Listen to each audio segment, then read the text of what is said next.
भद्रं कर्णेभिः शृणुयाम देवा भद्रं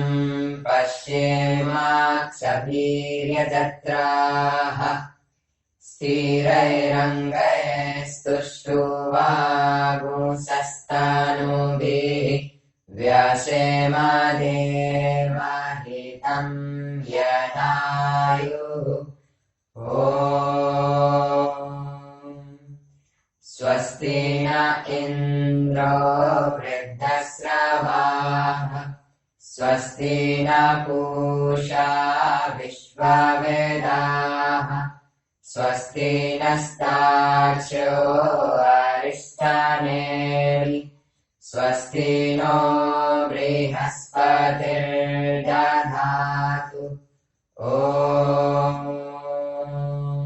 शान्ति शान्ति शान्तिः। नमस्ते गणपतये त्वमेव प्रत्यक्षं तत्त्वमसि त्वमेव केवलं कर्तासि त्वमेव केवलं धर्तासि त्वमेव केवलं धर्तासि त्वमेव सर्वं कल्पितं ब्रह्मासि त्वं साक्षादात्मासि नित्यं ऋतं वच्मि सत्यं वच्मि अवत्वं माम् अववक्तारम्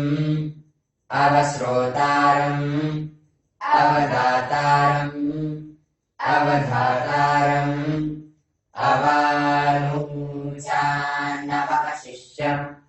अवपश्चात्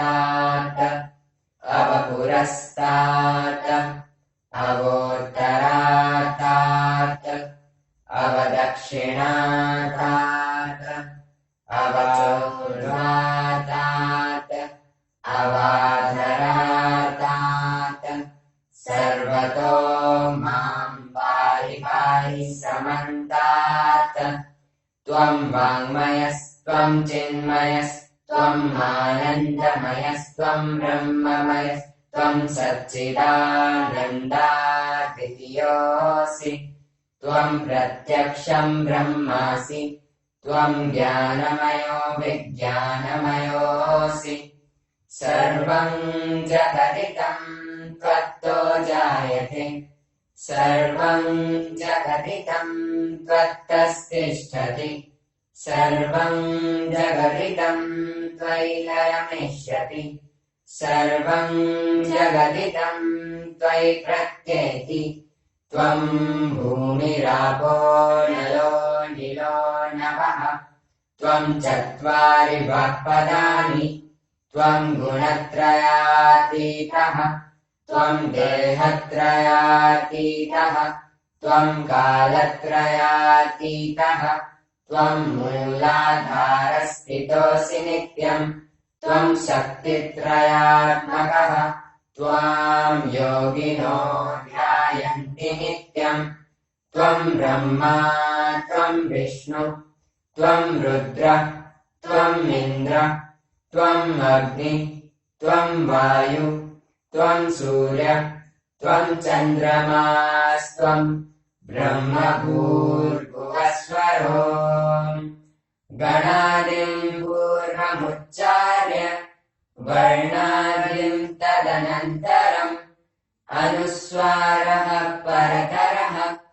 अर्धेन्दुलसितम् तारेण ऋद्धम् एतत्तवामनुस्वरूपम् गकारः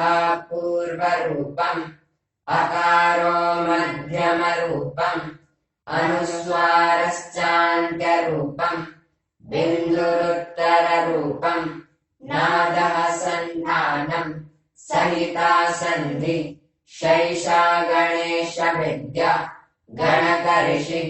नित्रिद्गायत्री छन्दः गणपतिर्देवता ॐ